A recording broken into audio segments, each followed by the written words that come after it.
Welcome to Living in Grand Rapids, the podcast. I am Josh May. I am Katie Arnold. I am Leah Hills.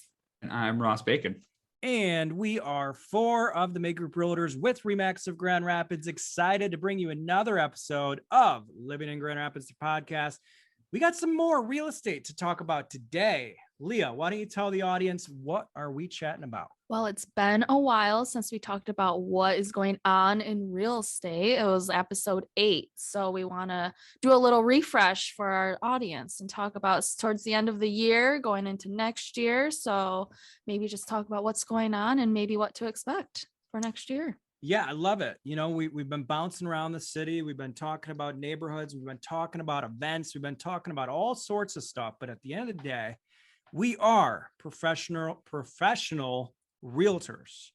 And Ross, you are the man when it comes to this conversation. Okay. Oh, I am.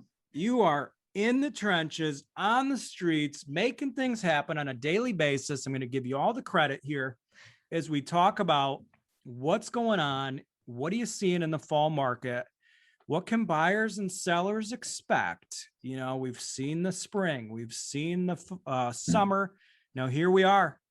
Let's chat about it. Absolutely. I think that it's very similar to the last episode that we had, but there has been a few minor changes in the benefit, in my opinion, as we are talking about it right now, to the benefit of the buyer. I think that it's kind of slowed down a little bit. We're not seeing those crazy competitive, 10, 20, 30 offers situations right now. I think people are kind of dialing it down a little bit, which doesn't mean the market's not hot. The market is still hot. I actually just read the article this morning that the country is still actually short more homes than we even mentioned in that last episode. We're up to 3.5 million homes throughout the entire country that we're short. So we're really backlogged. It's going to take 4, 5, 6 years for everybody to catch up.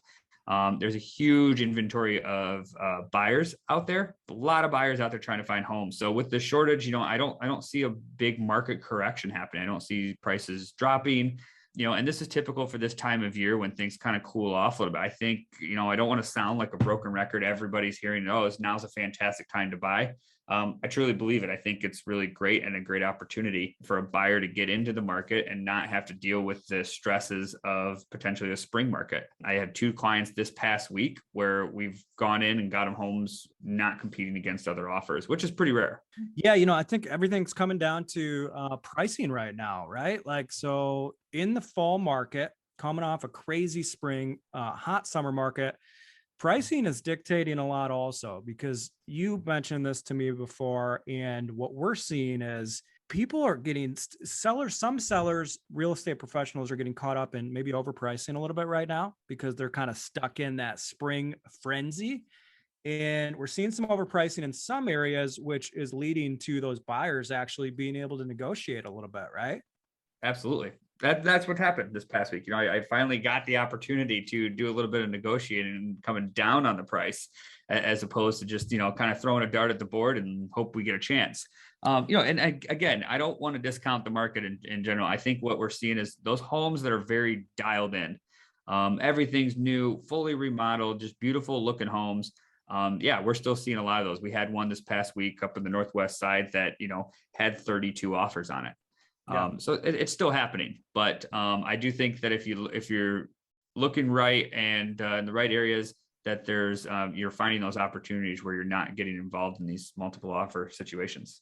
Yeah, a couple opportunities out there for buyers. The frenzy is not so great. It's there in some spots, just not overall as crazy as it is in the spring market.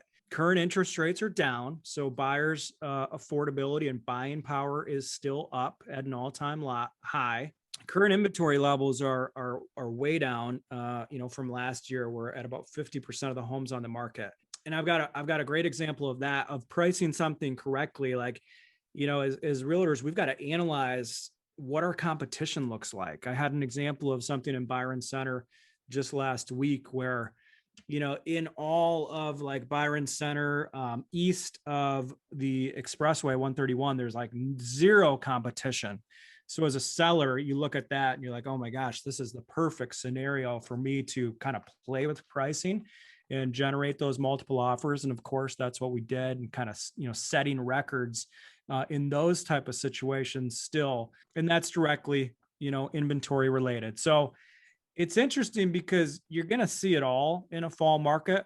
You're going to see some overpriced listings, but you're going to see some pockets of just no homes available. And when a house does hit, it's still going to have multiple offers. There's no doubt about it. What I notice about West Michigan, I've always noticed this, and maybe the viewers, are unaware of this, but in West Michigan, since the spring market is such a frenzy, we actually see most of our appreciation happens like in that spring market. And then the summer and fall markets, we kind of level off, but we've made all of appreciation for the year in those months. So I'm not seeing like any crazy gains as far as appreciation, but if we're looking at the past year, we're up over 15% in general, which is for me in my business, like that's kind of a record appreciation. That is a lot of money for people to be making on an annual basis on their home. If you own a $300,000 home, your home in general has potentially appreciated $45,000 over the past year, which is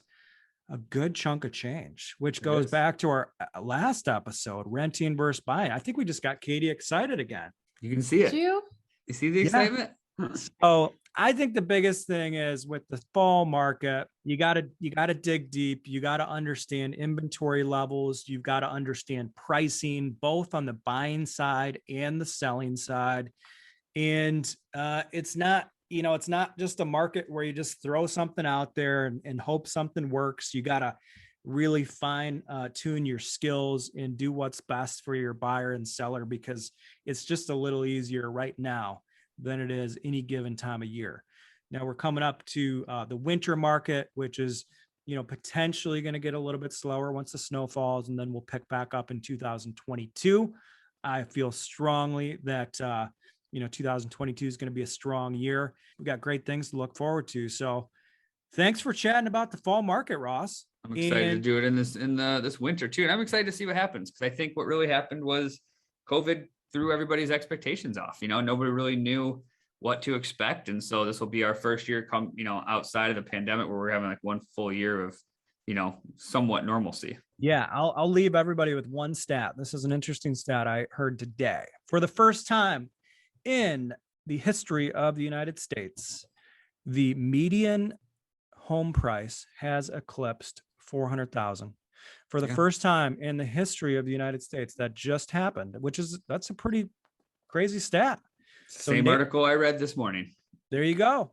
I mean, somebody must have shared it with both of us. Yeah. Okay.